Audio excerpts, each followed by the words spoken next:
and now at this point we are recording. This is the syllabus we used last spring. So except for the dates and time, everything's the same, okay? But, of course, some of the days and times are wrong. It is Physics 112, Principles of Physics. I don't know what they mean by software and Blackboard supported course. It's Blackboard supported, but I guess software too. It's a 2-credit hour course, and the class days of meeting and times are different. Here's what they will be this summer. Tuesday and Thursday, 4 to 5:30, right? That's what's on your schedule. Okay, we're here on the Birmingham East Campus in K103. This part's correct. My name is Charles Fowler.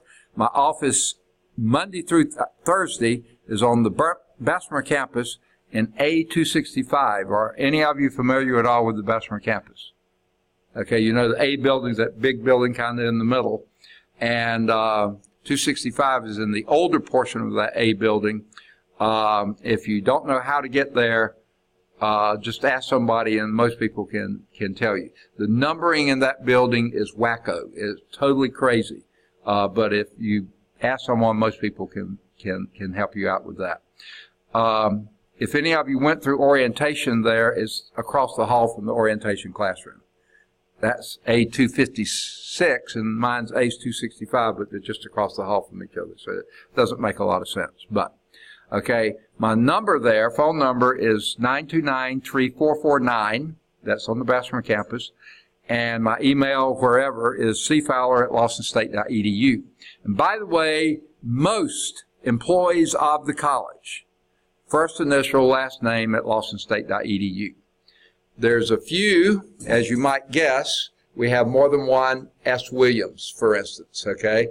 Williams is a very common last name. S is a very common first initial. We have at least 2 or 3 S. Williams. So some of them have to use 2 initials. S.D. Williams, for instance, or something like that. There are a few others like that. And there are a couple of the people who just wanted something different. For instance, Mr. Kelvin King didn't want just his first initial. He wanted Kelvin _ King. So his and a few others like that are a little different. Okay, now, during fall and spring, most Fridays I'm on the Birmingham West Campus, so that's why I have this down here. But that means tomorrow and possibly next Friday. The reason I say that, I'll tell you in a minute. But those would be the only 2 Fridays I will be there early. But then once August rolls around, we come back, because the rest of June after Friday, next Friday, and all of July, the Fridays in that, the school's closed. They started this a few years ago trying to save money because a lot of our buildings are much older than this, and they're not very energy efficient, very hot, very expensive to air condition, and they figured if they could cram everything in the 4 days rather than 6 days, because fall and spring we have Saturday classes as well, so they just shut it down on the weekends, including Friday. So we work for approximately 10-hour days to get our 40-hour work week in June and July. But when I am on the Birmingham campus, like tomorrow and possibly next Friday, and that Friday in August, my phone number there will be 929-6409. Now, let me back up on those phone numbers. We have voicemail here, but my voicemail on the 3449 number sometimes doesn't work at all, is very spotty.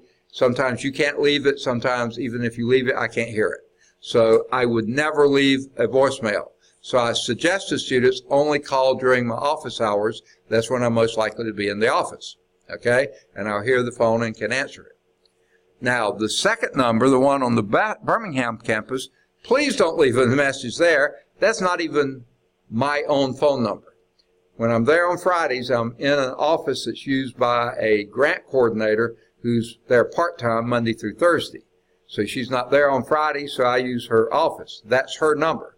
If you leave a voicemail on that number, she will get it. I will never hear it. So please don't leave one there at all. You can try on the other one, but I can't guarantee I'll ever hear it. Now let me go back to email too. I've been out of the country for the last 10 days or so.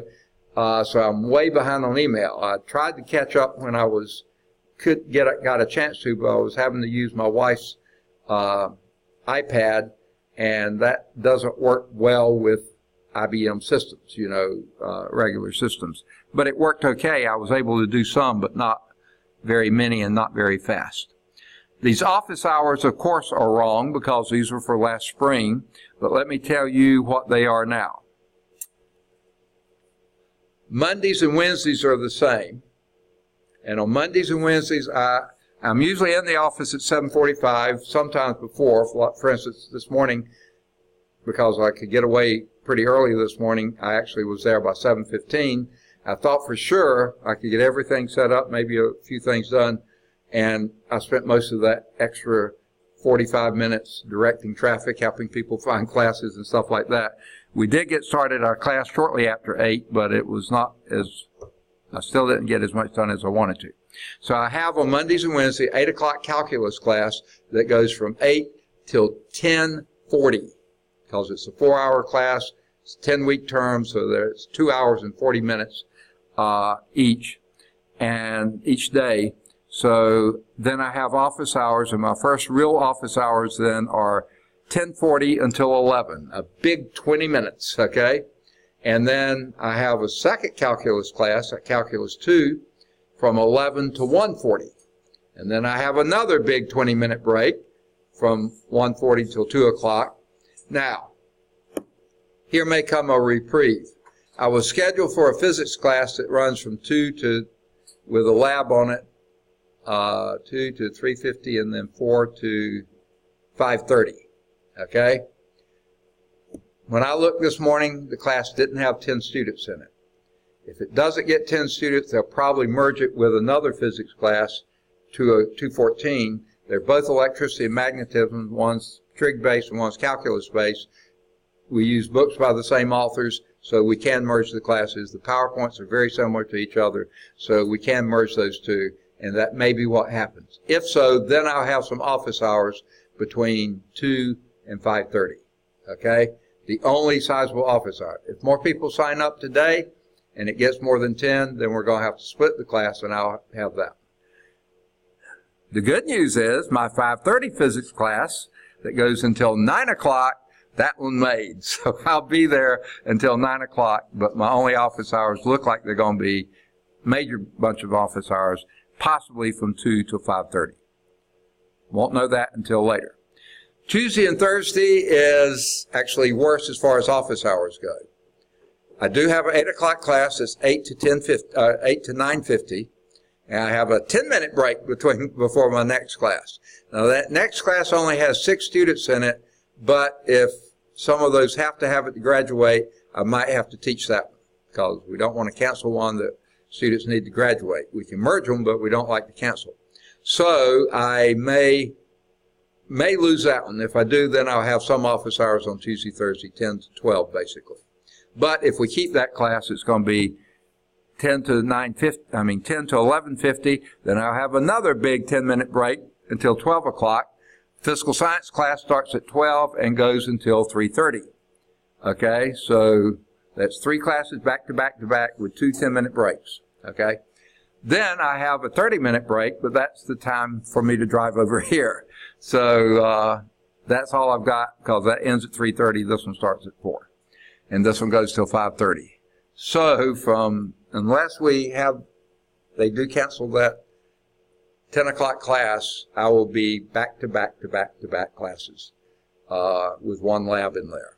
And on Monday, Wednesday, they'll be back to back, maybe a gap, but if I don't get the gap, back to back, all 4 4-hour classes, 2 of them with labs, and till 9 o'clock at night. So I don't have many office hours, and that's why the little time between classes, if I get interruptions like I did today, I'm sunk. Okay, let's move on to the course description. Now, this course description is nothing that I came up with or anyone here at Lawson came up with. In fact, this just was developed in the last year or so when they developed this course. This is a brand new course being offered just for you people. You're going into sonography, and this is the physics class that's set up just for you. So fairly recently, here's what the course description was decided to be. It's an agreement between the two-year colleges and the four-year schools that I guess some of you will be transferring to, right? When you take, is it 4-year or is it another 2-year? It's all here? Okay. Well, this is the physics then that you will need for this program. So, but it has to be across the board throughout the two-year college system, okay? This course introduces the student to the basic principles of physics with an emphasis on electricity and magnetism. Now, I don't see many books here yet. Or do any of you have your books? Okay. Now, this is just an applied physics book. That's the name of it.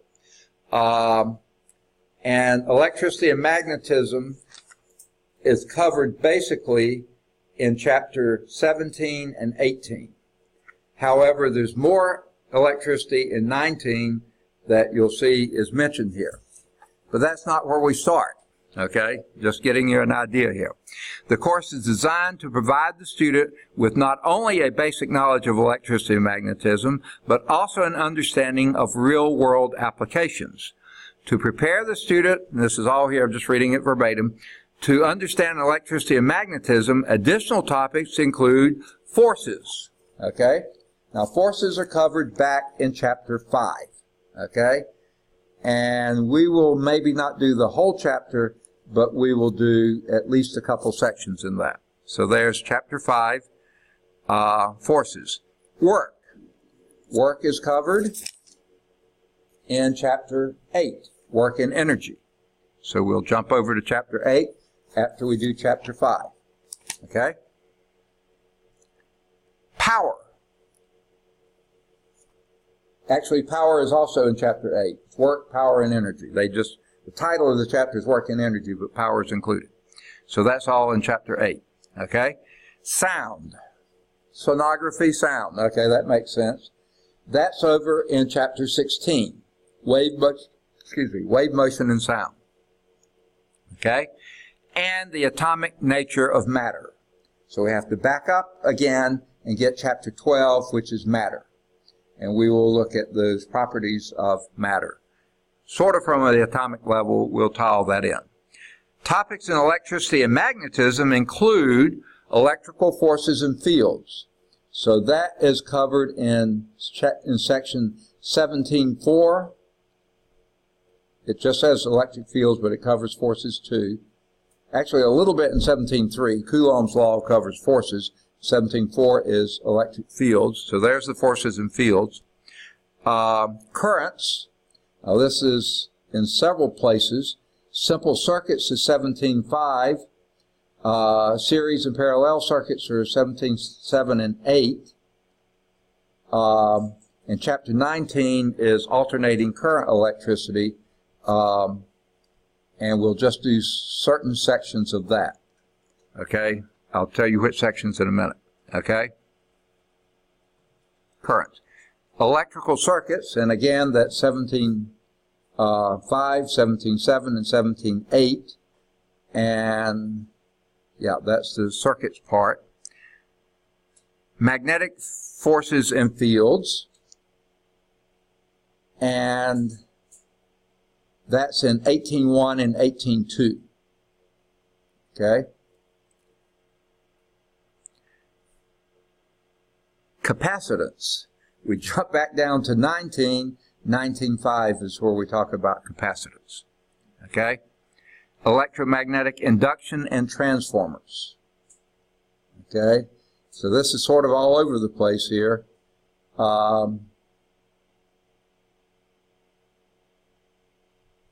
Inductance is in 19.3, and I think that's the only one. I think they cover transformers in that section. So it's, again, kind of all over the place. So let me start over from the beginning. Chapter 5 is force, and it looks like there's a lot there, but it goes pretty fast. Okay? Chapter 8 is work, power, and energy. So that goes pretty quickly too. Chapter 12 is matter, and that's pretty much everything in chapter 12. Chapter 16, wave motion and sound, just about everything there. I think we probably leave off 16.5 and 6. I thought at first, when I first was tasked last term to teach this, that y'all would do some resonance stuff, but all the students in the last class said you would not do resonance, you're only doing the sonography. So I left off the resonance there. Then in chapter 17, it's a really long chapter, so basically we're going to do Coulomb's Law, 17.3, 17.4, 17.5, 17.7, 17.8, and a little bit of 17.9. Now it sounds like a lot, but those are pretty short sections. Magnetism, chapter 18, we'll do 18.1, 18.2, and why do I have 18.7 here? Oh, yeah, because magnetic forces, that's it. 18.7 is magnetic forces on moving charged particles. Okay, and then finally 19, alternating current electricity. And for some reason I have AC power. I don't think you need that, so I think I'll erase that one. I thought at first you would, but I didn't do it. 19.3 is inductance, and I don't think you need inductance and resistance, so I'm leaving that out. And then capacitance, 19.5. So again, chapter 19 is 19.3 and 19.5. Okay. Quite a lot to cover, but these are pretty short sections and they go fairly quickly. Okay. Prerequisites, as required by program, you'll need a little bit of math, but if you've had at least through 098 basic, let's see, what do they call that? Elementary algebra, I think you'll be fine. Okay? I'll go over anything that you need. No co-requisites. The textbook, for now, and I am looking at other textbooks, and I'll tell you why in just a few minutes, is this one, Applied Physics, 11th edition, by Dale Ewan, Neil Schurter, and P. Eric Gunderson. Okay? 11th edition, 2017, so it's a pretty recent text. Should be good for a few years, but they change editions real quickly. And if they do change, I'll probably try to do a different text, and I'll tell you why in a little bit. Okay, students are expected to bring the textbook. If you're going to buy one, if you're going to do electronic, or you got an ebook, or, okay, that would be okay too, you know, whatever. This, by the way, is a Pearson book, and so far it's the best I've heard that they found, but I am looking at a couple of others that might work as well or better. Okay? Say this again. Oh, no. This is the book for this term. I'm talking about in the future. I may change books just to let you know whether you can resell yours or not. I don't think it'll happen before fall. Okay? It'll be another year or two. Or I may, I'm 67. I'm not going to teach for maybe 2.5 more years. So maybe I'll let the next person decide whether they want to buy a new one or get a new one or not. Or if they change editions sometime or another, I'll probably go with a different one. Okay, because I want you to be able to buy used books if you can and keep it cheaper for you. Okay, paper, because we will work some problems in class and you'll definitely be working problems on your test. Okay, pencil, if you prefer ink, is fine, but I'll make a confession. When I do physics problems, I tend to make errors, so I like to be able to erase them rather than blot them out with ink. So I like pencil, but if you like pen, you can. Calculators are permitted for the class. In fact, I would say encouraged for the class. Blackboard. Now, this is I think they have updated this a little bit, but not completely. All courses must use Blackboard to gain, I think it's supposed to be all students, but they put this in and they don't allow us to change. Must use Blackboard to gain access to vital course information. That should be students, such as the syllabus, handouts, PowerPoint shows, activities, assignments, announcements, and so forth. I don't like this next sentence. Failure to use Blackboard will severely damage your ability to pass the course. That's such a negative statement. If they allowed me to change it, I would say the proper use of Blackboard could greatly enhance your ability to do well in the course. It says the same type thing, but much more positively, and I think closer to reality. Students should always check the Blackboard announcement page and task pages prior to coming to class. Now, I don't use the task pages, so I'm not sure what they are. The announcement page, the only reason I can think of that in case I'm going to cancel class. Guess what? I'm not going to cancel class if I can possibly help it. I'm going to be here every day that I possibly can. If I'm not going to be here, I'm going to let you know ahead of time, and it would have to be something pretty major for me not to show up, and if it's that major, I may not have time to send a message on Blackboard. So, announcement on Blackboard. I tend not to cancel classes. Do I, Sydney? Okay. And she was in a much worse time frame because her class with me last term was on a Tuesday, and going and get this out. I have a mild form of leukemia, and so I have to take treatments. I think it's now once a month or once every other month, something like that. And yeah, it's supposed to be once a month. Just missed some because I was out of the country. And that's why when I remember I said, I don't know about the following Friday. I will be there on Bessemer campus, West Campus tomorrow.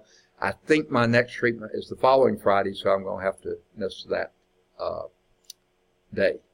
But I've got to check on that. But I'm going to let you know well ahead of time if I'm going to be out.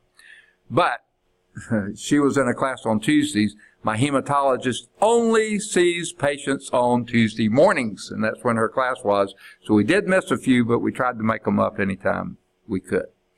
All right, here's the course student learning outcomes. Students will solve problems dealing with forces. And again, let me refer to the book. That was chapter 5. Students will solve problems dealing with work and energy and power, by the way, and that's chapter 8. Students will demonstrate an understanding of the atomic nature of matter. That's chapter 12. Students will demonstrate an understanding of sound. That's chapter 16, wave motion and sound. Students will demonstrate an understanding of electrical forces and fields. That's basically 17.3, 17.4. Students will solve problems dealing with currents and circuits. That's 17.5, 17.7, and 17.8, and 17.9. Okay?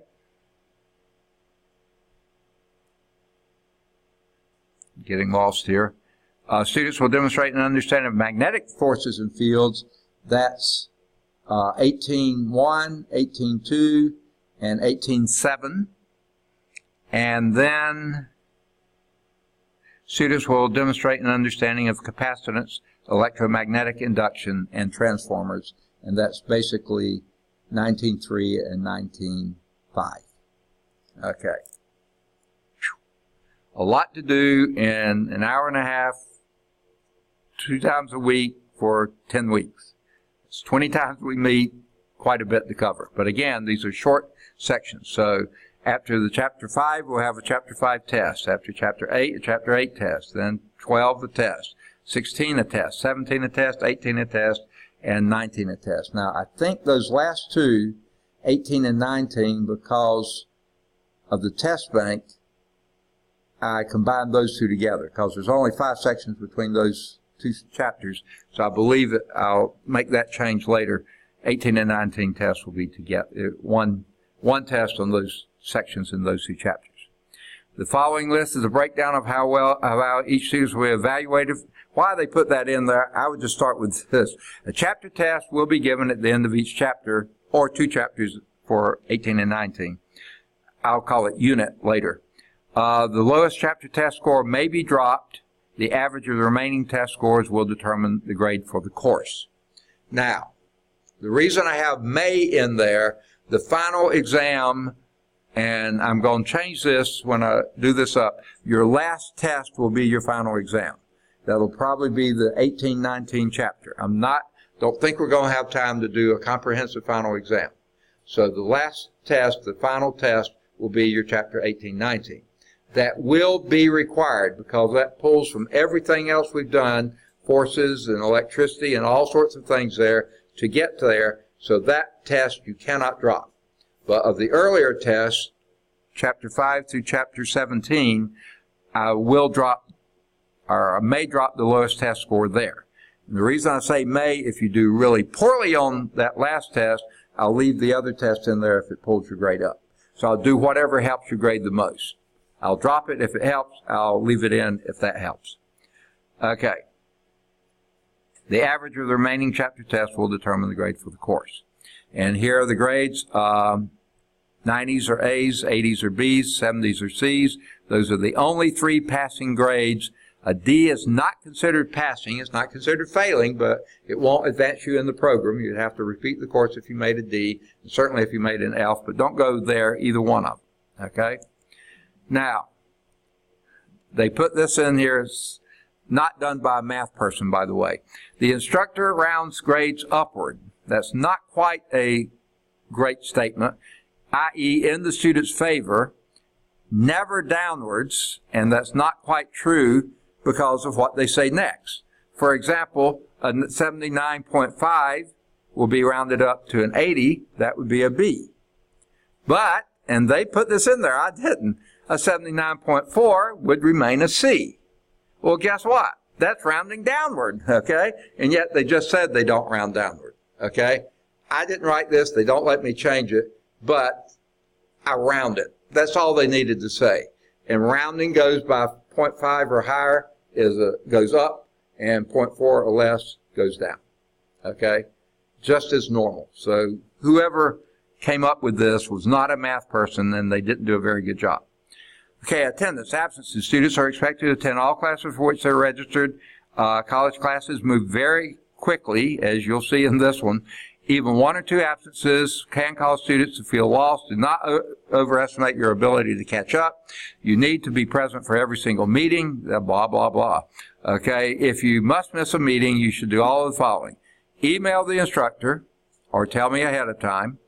Check the Blackboard announcement page in case to see what's going on. Consult with the class calendar on Blackboard to see what you've missed. Doubt if that'll be on Blackboard, but okay. Review the material on Blackboard and in your textbook. And I've told you what sections it's going to be.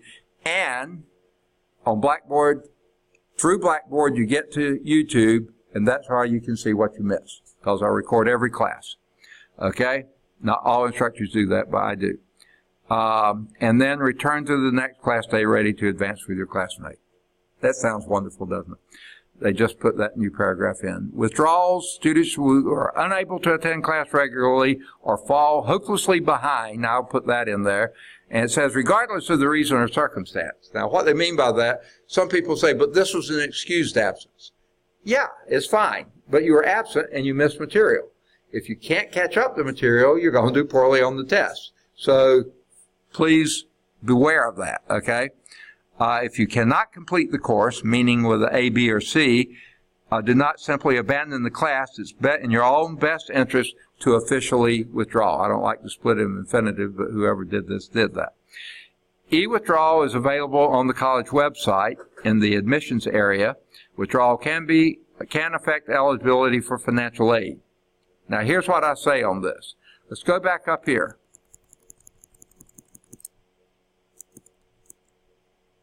Okay? If you get far enough behind, you don't think there's any way that you're going to miss making a D or an F, please withdraw. Okay? Because if you make a D, you're going to have to repeat the class. And financial aid will pay for you to repeat it once. If you make an F, you're definitely going to have to repeat the class. If you withdraw, you're going to have to repeat the class. But again, financial aid will pay for you to repeat it once. It won't pay for you to repeat it twice. So there's no big advantage financial aid-wise, a D, an F, or a W. They all count the same. But guess what? A D is going to lower your grade point average. An F is going to really lower your grade point average. And a W does not affect your grade point average at all. So if it looks like you're certain to make a D or an F, that you don't think you're going to get above a 69 on an average, then it's a good idea to withdraw. Okay? Because otherwise, D or F is going to hurt your grade point, and it's not going to change financial aid at all. It's going to be exactly the same as a W. They'll pay for it once, they won't pay for it twice, no matter what the combination are. Okay. So that's all this other stuff. To me, that is how I would explain it. But withdrawal from your class can prohibit progression in your field, because I think this is a prerequisite for maybe some of your other courses. So you have to keep that in mind too. But a D or an F is going to do the same thing, okay? Only it's going to hurt your grade point average as you go. Makeup work. Now, before you do any more, probably I should have said this when we were talking about the testing. I have a request of you to give me your preference. Do you prefer in-class test or take-home test?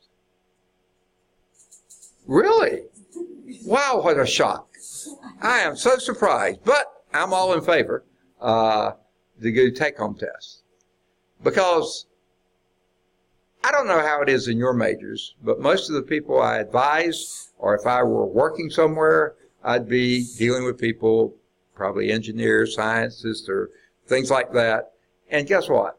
I don't want them memorizing stuff and regurgitating it. I want them to look up the stuff that they need and make sure they're doing the problem right. That's what I want you to do too. And that's what you'll be doing in the field. If you run across something that you're not familiar with, you're going to look it up and get it right. You're not going to say, oh, I think I remember that. I believe it was like this. No, don't do that. Look it up, make sure that's what it is, and then solve the problem that way. Okay? So especially a course like this one, we cover that much material in this short a time.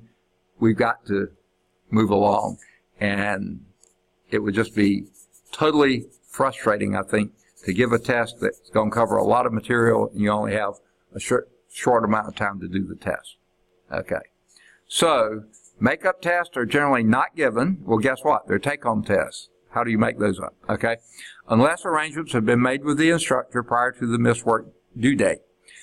Generally, only 1 week will be allowed to turn in work if such arrangements have been made. And that is what we're going to try to go by. Okay. When I give you a test, you have 1 week to turn that test in. There's 2 reasons for that. One reason, you always have a class period in between that you can ask me questions. If you don't understand what the question's asking for, or you want me to do one in the book that's similar to it, fine. That's why I always give you a week, so you have 1 class period in between. The second reason, you always have a weekend in between. In case your weeks are just packed to the gills, you'll always have that weekend you can work on your test, unless your weekends are packed to the gills too. But I can't help if both of them are. Okay, but I'll give you a weekend in between. So, now, if you need more time, you can surely take it. But here's what I don't want to happen. I don't want you to still haven't turned in test 1 and we're already on test 3. That's not good. That's where you get way behind and pressure builds up. And what's more, I can't return anyone else's test 1 until you turn in your test 1. Everybody has to turn it in before I can pass out. You can see your grades, you can see what you missed, but I can't give it back to you. So, since physics builds on itself, I want to be able to give those back. So try to get them done in that week if you can. If you need more time, that's fine. But try to get them back as soon as you can. Okay? You will only be able to drop 1 major hourly exam exclusive of the final. You cannot drop the last test. Okay? Lateness policy, this is a joke. All classes will begin promptly at the scheduled time. I'm going to try my best to get away from the Bessemer campus as soon after 3:30 as I can and be here by 4 if I can. Now, I have not found a route between Bessemer and this campus that doesn't involve a railroad track. Every path I know involves at least one. Now, the busiest track, I found a way to get here that I go under it. And quite often there are either a train sitting on that track or passing over that track. So I missed the busiest one, but there's some of the others, there's no way around that I've been able to find. So if that happens, I'll try to call the office and let them know I'm held up. Now, some days I forget and leave this at home if it's on charge and I forget to pick it up, or I'll get busy packing my bag and leave it on my desk on the Bessemer campus. And if that's the case, I can't call and let them know I'm late, but I'm going to be here every chance I can. So I'll try to be here by 4, but I've got exactly 1/2 hour between my last class and this one, and it's about a 20-minute trip, so without a train. All right, academic integrity. Students must conduct themselves with honesty and integrity at all times. Number 1, plagiarism. Now, guess what? I'm not requiring you to write a paper in this course. You're going to be working on tests. I don't see how you can plagiarize a test, okay? Unless you're copying somebody else's, but that's called cheating. That's not plagiarism. So I'm not going to spend a lot of time on that, but pay attention to it, okay? Sydney, sorry, there's no paper due in this class. There was one in the trade class, but she was looking forward to it. Okay, now here's something that's just nuts. They put this sentence in. They don't allow me to change it.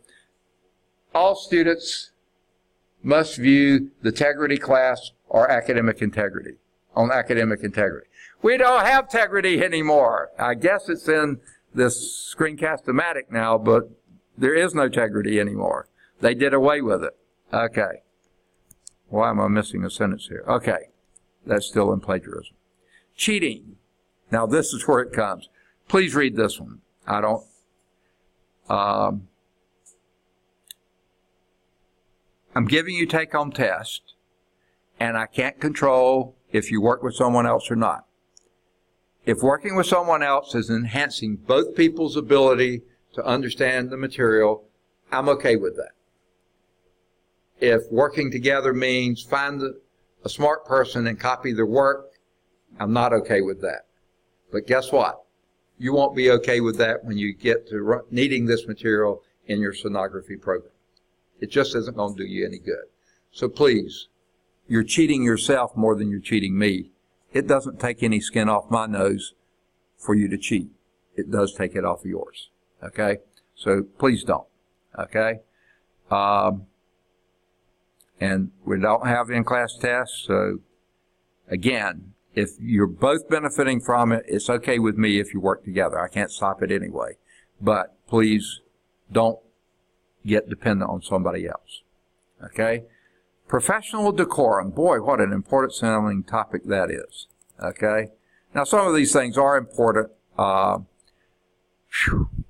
They've added a lot of stuff to the syllabus here. Avoid behaviors that are distracting or disrespectful to your classmates or the instructor. I don't care much about me, but to your classmates. Following behaviors should be avoided during class meetings: texting and or unauthorized internet use. Okay? Guess what? You're only hurting yourself. I don't really care that much, but don't be bothering anybody else.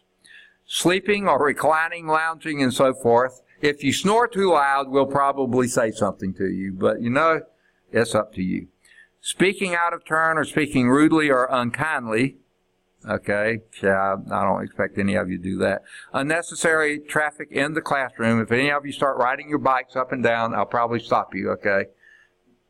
Yeah.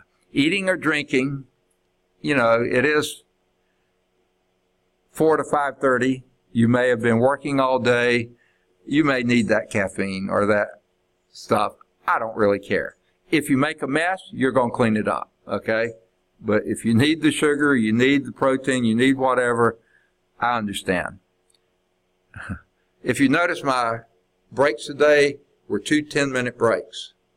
I had a granola bar and a piece of chocolate at one, another piece of chocolate at the other one, and I ate an apple on the way here.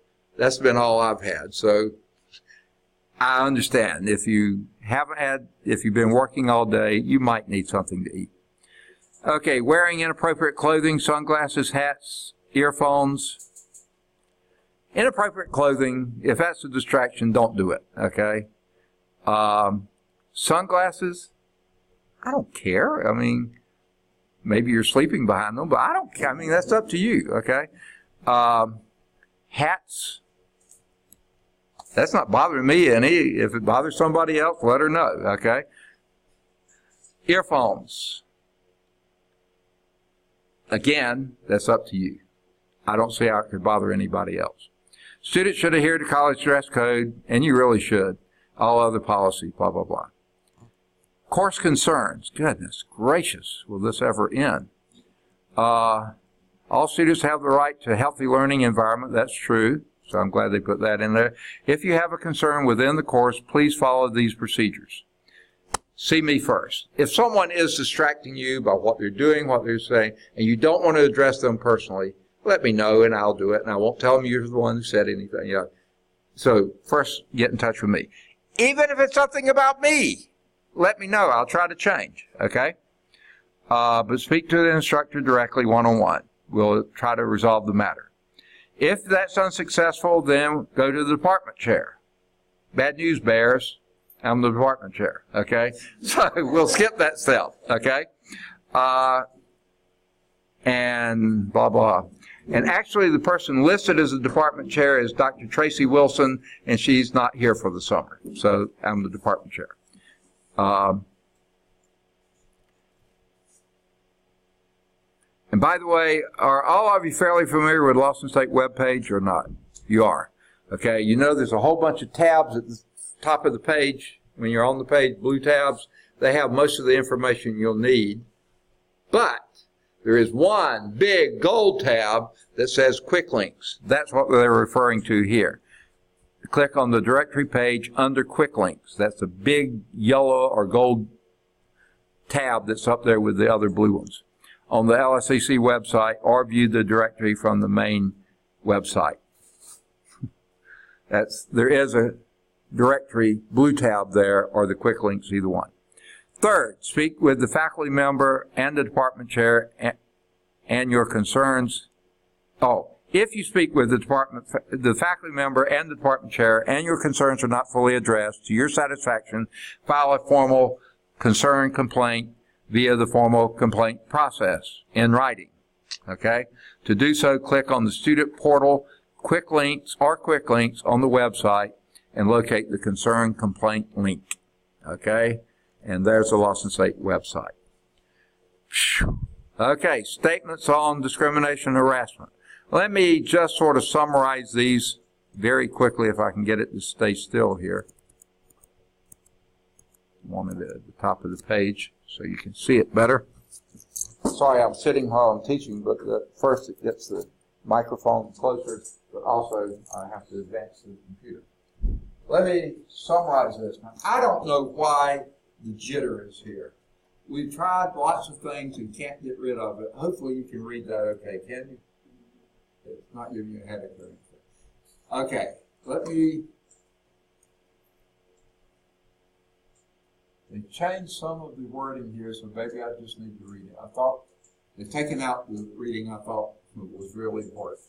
The college and the Alabama Board of Education, they really should be Alabama Community College System, are committed to providing both employment and educational environments free of harassment and discrimination related to an individual race, color, gender, religion, national origin, age, disability, any of that. Such harassment is a violation of the State Board of Education policy. I think that should read Community College Association policy. Okay. Any practice or behavior that constitutes harassment is a violation of the state. They said it again, okay, and will be reported immediately through the advocate system. The students and faculty are permitted to submit complaints. There are penalties for submitting false or frivolous reports. Okay? Boy, they've watered that down a lot. Let me say this. I've been teaching first at Bessemer State Technical College on the Bessemer, that's now the Bessemer campus of Lawson State, and here for, I think I'm in nearing the end of my 21st year. Okay? I have seen very little that would qualify as this. Now, that doesn't mean it hasn't happened, but I have seen very little that even comes close.